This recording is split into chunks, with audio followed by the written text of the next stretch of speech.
Buenas tardes amigos, soy Carla Díaz, este es mi canal Investigando la Historia y me encuentro junto a mi amigo Yogari Puyol. ¿Cómo estás, Yogari? Pues muy bien, disfrutando siempre de lo que me provocas que haga. O sea que cuando me dices, podríamos hablar de la curación por la palabra, entonces pues venga, vamos para allá. Y la verdad que me gusta mucho porque descubro cosas que yo no sabía. O sea que el estudio y la investigación es un campo tan amplio, la Biblia, el Nuevo Testamento, y luego el mundo ese de la egiptología, pues es un mundo muy amplio. Y uno, aunque se pasara día y noche estudiando todos los textos, pues sin dormir, pues creo que no llegaría, no daríamos abasto. Pero en fin, habrá que aceptar la limitación personal, pero sí que lo que voy intentando, lo que encuentro, pues lo ofrezco y gracias a tu estímulo. O sea que vamos para allá. Claro, y tus seguidores que han fascinado, les encanta Bueno, cada video tuyo que, que yo subo al canal. Y ese era el bueno, título, tú lo dijiste, era Curación por la Palabra como Terapia. pues venga. Eh, Primeramente, esa palabra terapia la encontramos en Filón de Alejandría. Escribió precisamente esa obra de los terapeutas. De los terapeutas.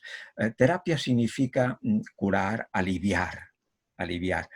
Pues esos terapeutas, pues que vivían en una comunidad, pues efectivamente, pues su vida ya era una vida como si fueran unos monjes de Serapis, pero sin sacerdocio, o sea, una comunidad laica. Pero mm, ya tenían pues la misma, digamos, el mismo espíritu, que era el de ayudarse mutuamente, vivir una vida sana y ofrecer pues sus terapias, o sea, sus cuidados.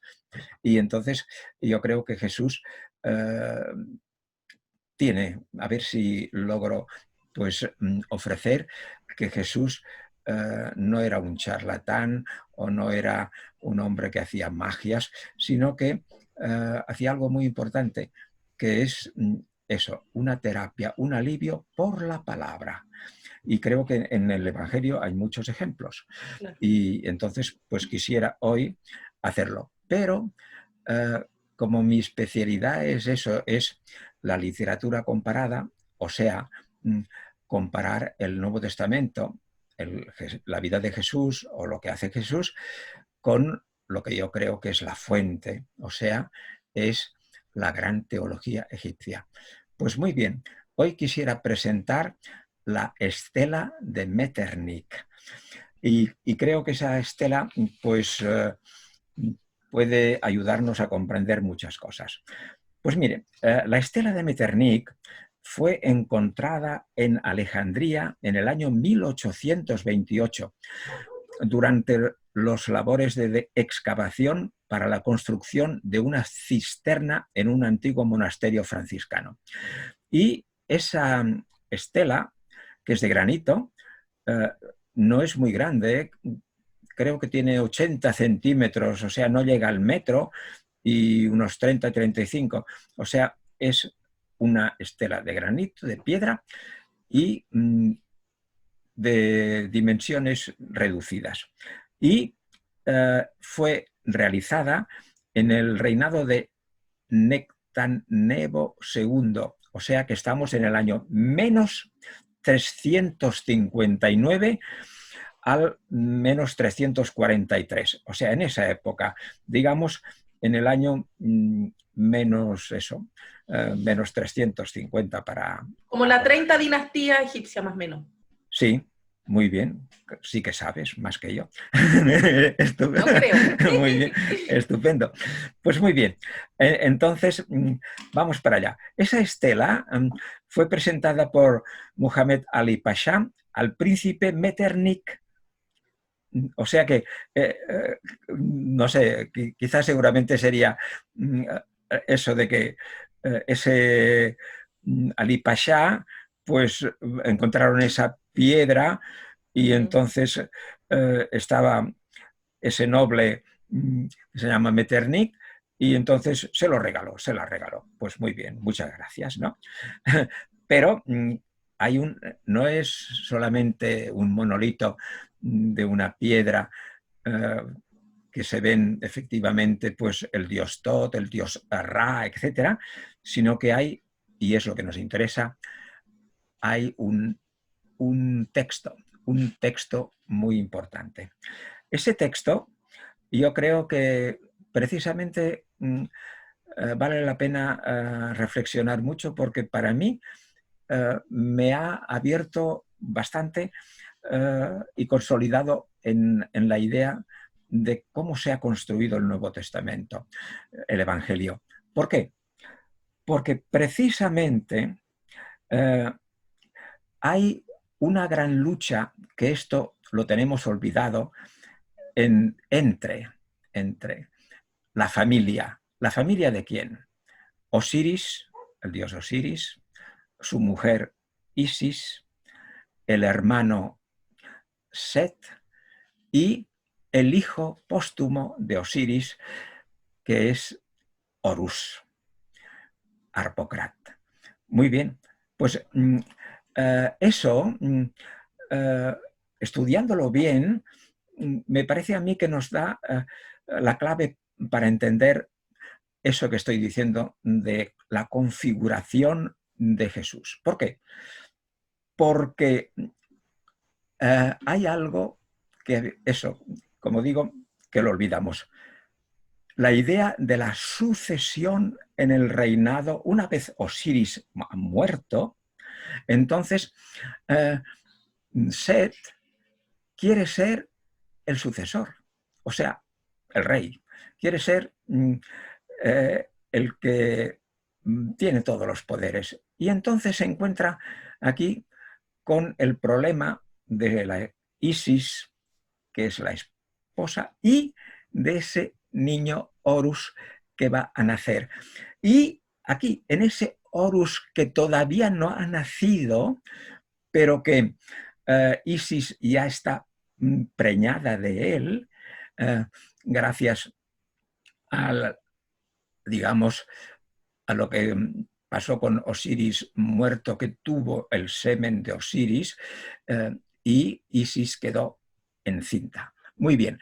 Entonces, Set, cuando se dio cuenta de que habría un sucesor directo, o sea, un hijo directo de Osiris, Set no lo pudo aceptar. Y entonces, ¿qué pasó?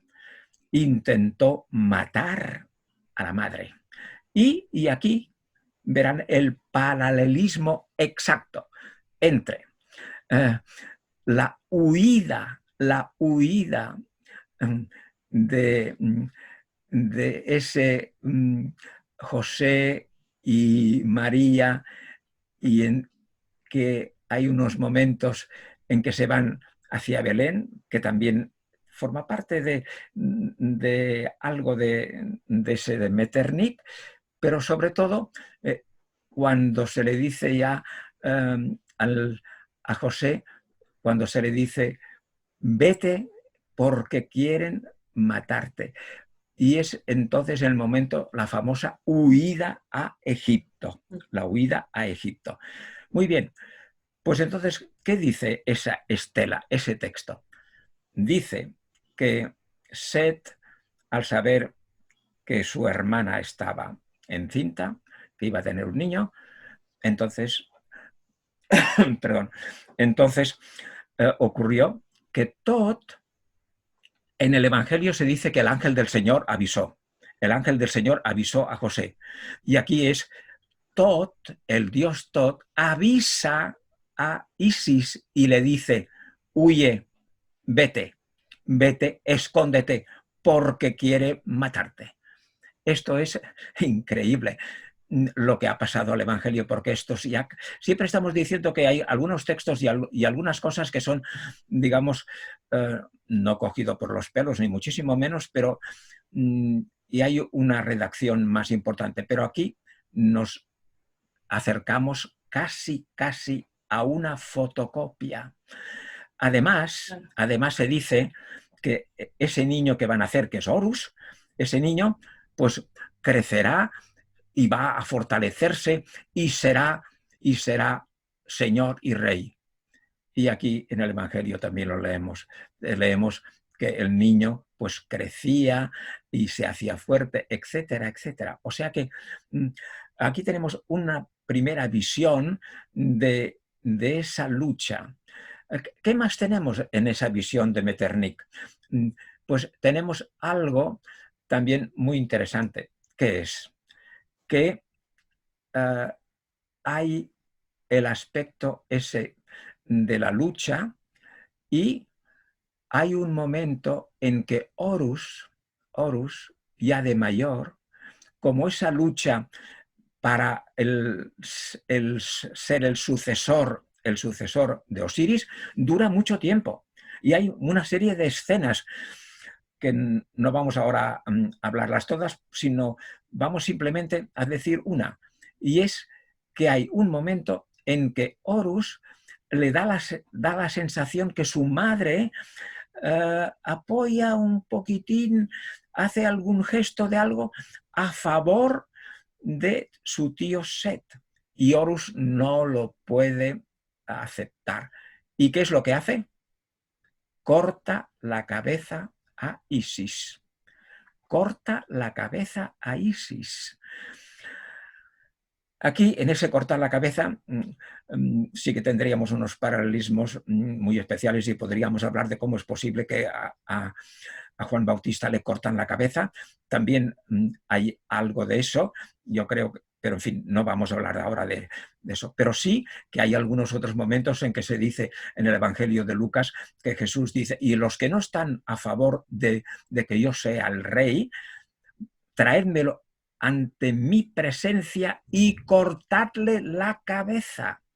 O sea que hay una serie de frases que están diseminadas por el Evangelio, pero que yo creo que están fundamentalmente basadas en eso. Vamos a ver, esa cosa de quién será el mayor en el reino de los cielos, quién será, lo vemos en los apóstoles. En la última cena, en el momento en que los apóstoles han, digamos, comulgado, lo mejor que les pasa por la cabeza es discuten entre ellos a ver quién será el mayor de ellos en el reino de los cielos. O sea que la lucha por el poder sigue constantemente. Y hay algo también muy importante que los exégetas no comprendemos, pero me parece que esa estela de Metternich puede dar luz. Está en un momento Jesús, que en ese momento podríamos decir que es Horus, está en su casa rodeado de personas y alguien le dice, maestro, ahí afuera está tu madre y tus hermanos. Y Jesús, ¿qué dice? Esas frases increíbles que le dice, mi madre y mis hermanos. Pero sí, mi madre y mis hermanos sois vosotros, sois los que me apoyan, los que están a mi favor, los que están Pero mi madre y mis hermanos. ¿Verdad que es extraordinario ese texto?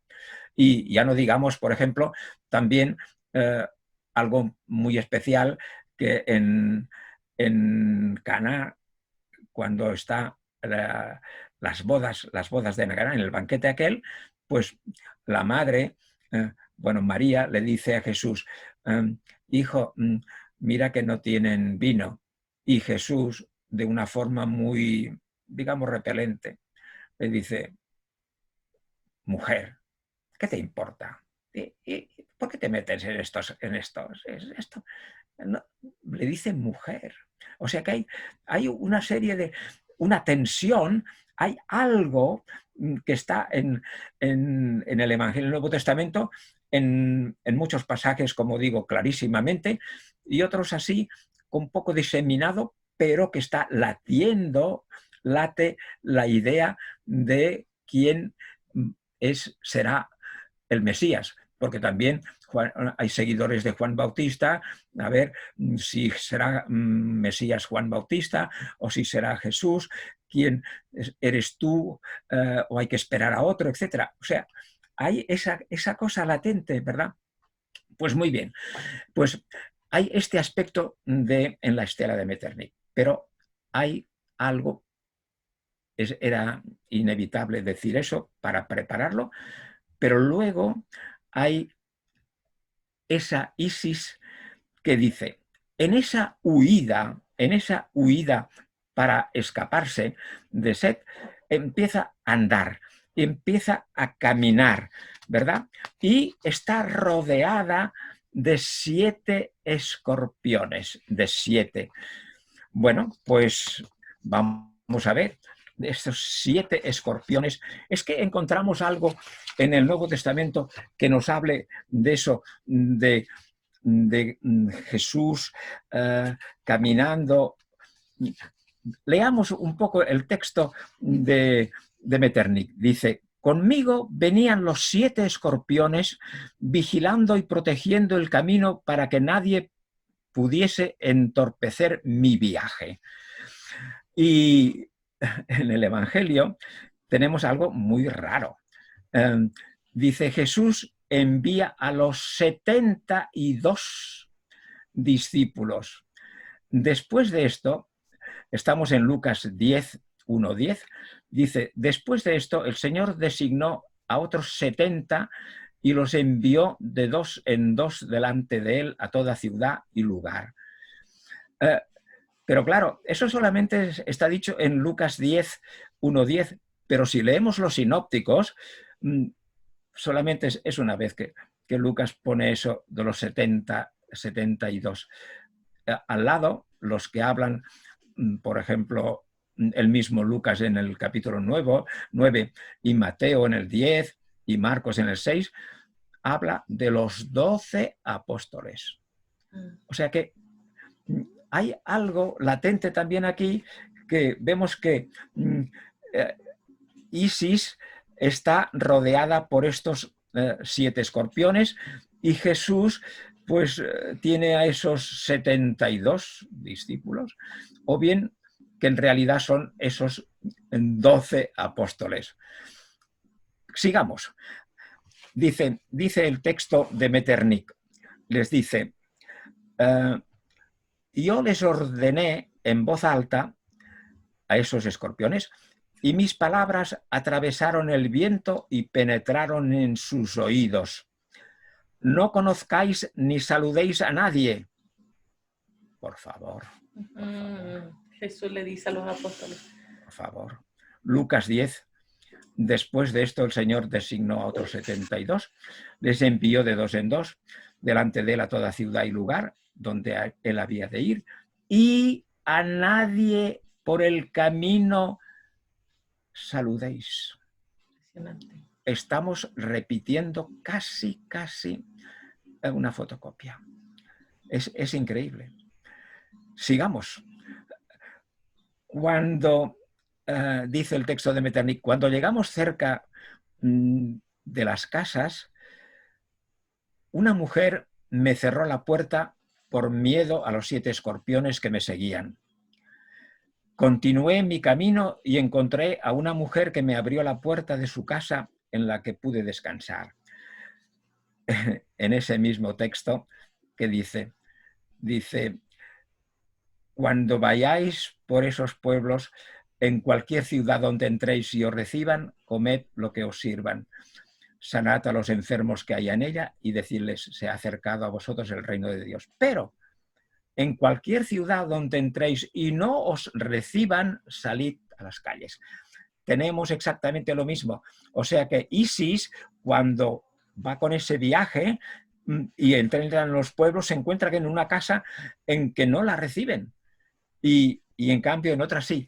Y aquí, en el texto de Lucas, claramente se ve lo mismo. Sigamos. Continué mi camino y encontré a una mujer que me abrió la puerta de su casa en la que pude descansar. ¿Vale? ¿Y qué pasa con esa mujer? La mujer que nos... Ah, bueno, y entonces hay la retroacción. Dice, la mujer de la casa que nos había negado la entrada, la volví a encontrar y lloraba, y su corazón estaba triste porque no sabía si su hijo aún se encontraba con vida o no, ya que uno de esos escorpiones quiso vengar a Isis y se volvió solito a la casa de esta señora que se había negado a recibirle y hirió con el veneno a su hijo. Entonces Isis dice, la mujer que me había negado su morada lloraba y su corazón estaba triste porque no sabía si su hijo aún se encontraba con vida o no. Por eso sentí piedad de ella. Eso es exactamente lo que nosotros encontraremos ahora en ese pasaje, por ejemplo, de Lucas 7:13, en el pasaje de 7:13, ¿qué es lo que dice? Dice, que es precisamente la resurrección del hijo de Naín. Cuando llegó cerca de la puerta de la ciudad, he aquí que llevaban a enterrar a un difunto hijo único de su madre. Es lo mismo del texto de Metternich, la cual era viuda, y cuando el Señor la vio, se compadeció y le dijo, mujer, no llores. Isis dice, la mujer estaba llorando y sentí piedad de ella y le dice, no llores. O sea que vamos siguiendo, o sea que este pasaje de Isis que se encuentra, que da la vida, resucita a ese joven, pues aquí Jesús resucita al hijo de la viuda de Naín. ¿Qué ocurre más? Entonces, Isis dice a la mujer, ven a mí,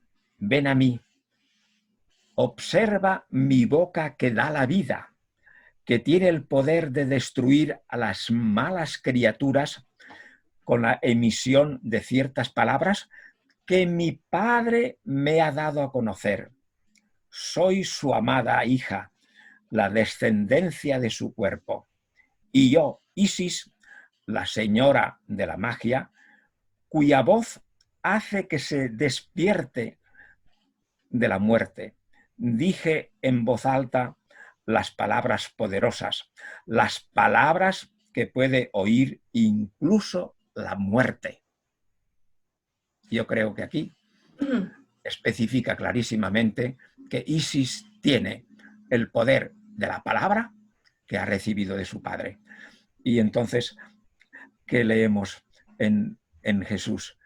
Jesús dice a la mujer, no llores. Y acercándose, tocó el féretro y dijo, joven, a ti te digo, levántate. A ti te digo, levántate. Entonces se incorporó el que había muerto y comenzó a hablar. Isis dice, yo tengo unas palabras que incluso puede oír la muerte. Y puse mis manos sobre el cuerpo, dice el texto de Metternich. Puse mis manos sobre el cuerpo. Esa forma, digamos, muy importante de la presencia, porque esto forma parte de la terapia egipcia, que es no a distancia. O sea que Isis aquí vemos clarísimamente que se compadece, está cerca de la persona que sufre, y Jesús sigue exactamente el patrón, el mismo modelo. Por ejemplo, en Mateo 9, 23, 25 dice eso, la resurrección de la hija de un oficial. Cuando entró Jesús en la casa del oficial y vio a los flautistas y al gentío en ruidoso desorden, les dijo: retiraros, porque la niña no ha muerto, sino que está dormida. Él entró y la tomó de la mano, y la niña se levantó y la tomó de la mano. Y si puse mis manos sobre mi cuerpo. O sea que es extraordinario. Yo creo, y del niño que debía volver a la vida, y la niña volvió a la vida, etc. Entonces, sigamos, porque esto creo que es muy importante, remachar eso. Entonces, Isis dice: yo pronuncié el hechizo mágico contra el veneno del escorpión, y estas fueron mis palabras. Oh veneno, sal de ese cuerpo, porque yo soy Isis, la gran maga, señora de los hechizos. Practico la magia y sé qué palabras pronunciar. ¿Qué palabras pronunciar? Escuchadme, vosotros, todos los reptiles que poseéis el poder de morder o picar. Yo os digo, quedaros atrás, que el veneno caiga en el suelo. Yo soy Isis, la diosa que tiene el poder de haceros ir hacia atrás. ¿Qué tenemos en el Evangelio? Jesús, pues hay los textos que habla también en contra de lo que es la maldad, y que Jesús se encara y les dice, pues tienes que ir hacia atrás. O sea, que la palabra de Jesús es poderosa, repitiendo esa misma, digamos, magia. ¿En qué sentido? Pues en el sentido de la magia de las palabras. Yo soy psicoanalista y lo que aprendí es que la palabra, el profesor recalcaba muchísimo eso. Freud y compañía, los que han estudiado eso de la palabra, es muy importante. La palabra da la vida o la muerte. La palabra da la vida o la muerte. Si a tu hijo le dices, tu padre te ama y quiere y está esperando que tú estudies, seas una persona de bien, etc., esa palabra quedará en él. Si en cambio, y no quiero repetirlo porque las palabras malas no hay que repetirlas, destructivas, si se dice esto al niño, todo lo contrario, el niño quedará profundamente marcado. O sea, a la autoestima por el suelo. Autoestima por el suelo. Pues aquí yo creo que esa terapia de la presencia y de una presencia de alguien que está a tu lado, eso es muy importante. Si el médico, si el terapeuta está al lado del paciente, del que está sufriendo, y le toma la mano y le dice, ánimos, adelante, verás cómo vas a salir bien. O sea, es muy importante ese aspecto de la autoestima y del proyecto personal, de pensar que mi vida va a continuar, que voy a seguir luchando, tendré ganas de vivir. Y esto creo que es la gran lección de la gran teología egipcia, porque los que han escrito eso, Isis no existe. Los que han fabricado a toda esa gran teología eran pensadores, eran sacerdotes, eran gente de pensamiento. Precisamente aquí en esa estela está también el dios Tot, y muy bien, porque es el dios Tot es el dios de la ciencia. Ya saben que el dios del sol, el dios Re o Ra, pues se fue de la tierra. Estaba aquí con nosotros, pero ya saben la historia de que un día Ra le llegaron a los oídos de que la gente no le apreciaba. Y entonces dijo, ah, no, o sea que los hombres no me aprecian, pues me voy. Y se fue al cielo y está allá arriba, el sol, el dios Ra. Pero dejó a alguien que es el dios Tot, que es el dios de la sabiduría y el dios que vela. Aquí lo vemos, está velando muy, muy a su lado a la madre Isis, que está en peligro de muerte. Bien, Tengo unas pues, preguntitas. pregunta. Sí. Entonces, Ese rollo, a mí me... A ver, porque a veces yo me enrollo, hoy me parece que me he enrollado. A ver, no, está todo súper bien, son mis dudas. Entonces vemos a este Jesús como un terapeuta.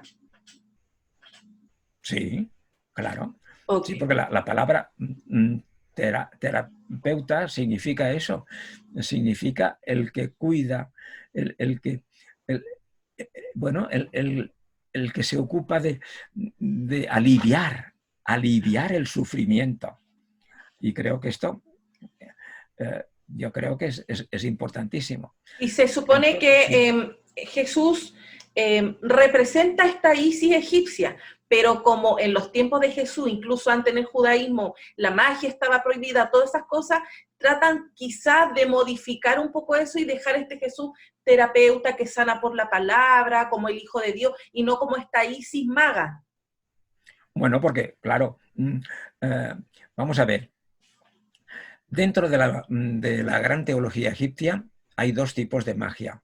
Y nosotros también lo decimos, es magia negra, ¿no? O magia blanca. O sea, la magia, el faraón está constantemente haciendo acto de magia, significa del poder total, para hacer qué? Hacer que reine eh, la, la diosa Mat, o sea, el orden, todo el bien posible La y justicia. mantener ese orden. Y para hacer eso se necesita una magia, una magia extraordinaria contra todo lo que es oscuridad y maldad, Claro. todo lo contrario. Entonces, eh, hay esa magia, digamos, divina, hay una magia divina. Y luego otros que son aprendices de brujos que por dinero o por fin, falacia. Aquí lo dice muy bien, que Isis sabe las palabras que hay que pronunciar. O sea, las palabras divinas, no aquello de abracadabra y tonterías, ¿no? O sea que hay toda una serie de personas que, que intentan pues engañarnos haciéndose que saben magia y tal, y son personas que no tienen pues lo que hay que tener, primeramente una virtud personal, tener una conciencia de lo que representa a los otros, los demás, una antropología positiva, ¿no? Porque para un egipcio los hombres son hijos de Dios. Y O mi sea última que, pregunta. última pregunta. Sí. Al principio, cuando hablas de esta familia sagrada, como la de Jesús, María y José, cuando Jesús está en el vientre de María, huye en Egipto, arrancando de Herodes, Set representaría a Herodes, Horus a Jesús, Isis a María y Osiris a José. Sí, sí, Ya. sí, sí, claro, sí, sí, sí, sí, porque me parece que a mí, sin ningún esfuerzo y sin hacer magia barata, creo que me parece que está clarísimo, ¿no? Claro, si ellos arrancan de, Isis está arrancando de Set, Set representaría directamente a Herodes, que es el malo ahí en ese relato de la familia sagrada que huye a Egipto. Sí, claro, claro, evidentemente se presentan esas personas que quieren eliminar a Jesús y entonces, y es que me parece que el modelo es exacto, Buenísimo, ¿no? sí. Bueno, pues yo creo que valdría la pena, además ya he dicho varias veces que ahora todo el mundo puede buscar fácilmente Metternich y entonces verán el texto y aprenderán muchísimas cosas. Pero yo creo que lo fundamental es eso, es desenterrar esa piedra que estaba perdida. Ya he leído que hasta el año 1800 pues no se había encontrado, estaba allí, estaba tapada, estaba escondida y entonces pues en el momento que querían hacer unos trabajos pues se encontró. ¡Qué suerte de haberse encontrado! Porque si no, no habríamos podido ver, o al menos yo no hubiera sabido. Eso te iba a decir, la suerte de que el texto de esta estela llegara a tus manos para que tú te puedas encargar de esta comparación. Bueno, digamos que sí. Yo creo que ahora esa estela de Metternich forma parte de lo que es mi trabajo y mi tesis doctoral, las fuentes egipcias del Nuevo Testamento. Que vayan siguiendo, ya he dicho toda una serie de fuentes egipcias, pero esta es la ultísima fuente egipcia y creo yo de un valor inestimable para comprender cómo está trabajado el Nuevo Testamento. Y ven aquí que yo lo he visto ya en varios textos, que los personajes, los que hacen el Evangelio, no les importa pasar de hombre a mujer. Sí, eso mismo. Sí, aquí todo lo que es, claro, nos podríamos decir que el que hace el Evangelio, pues si es Jesús, pues copiará a Osiris, copiará a hombres, copiará a ejemplos. No, para nada. Aquí está clarísimo que lo que hace Jesús repite exactamente lo que hace Isis. En fin, o sea que esto nos da ya la idea de que cuando tenemos unos textos, pues se multiplican las acciones y un mismo personaje pues puede estar fabricado, del Nuevo Testamento fabricado con fuentes distintas y a veces pues con 3 o 4 o 5 o 6 fuentes egipcias distintas, ¿verdad? Porque ese pasaje que hemos leído de Isis solo va a prefigurar a Jesús en una parte, pero ya sabemos que Jesús es muy, digamos, muy complejo y yo ya he desvelado muchísimas otras fuentes egipcias que sirven para explicar otros muchos pasajes de Jesús.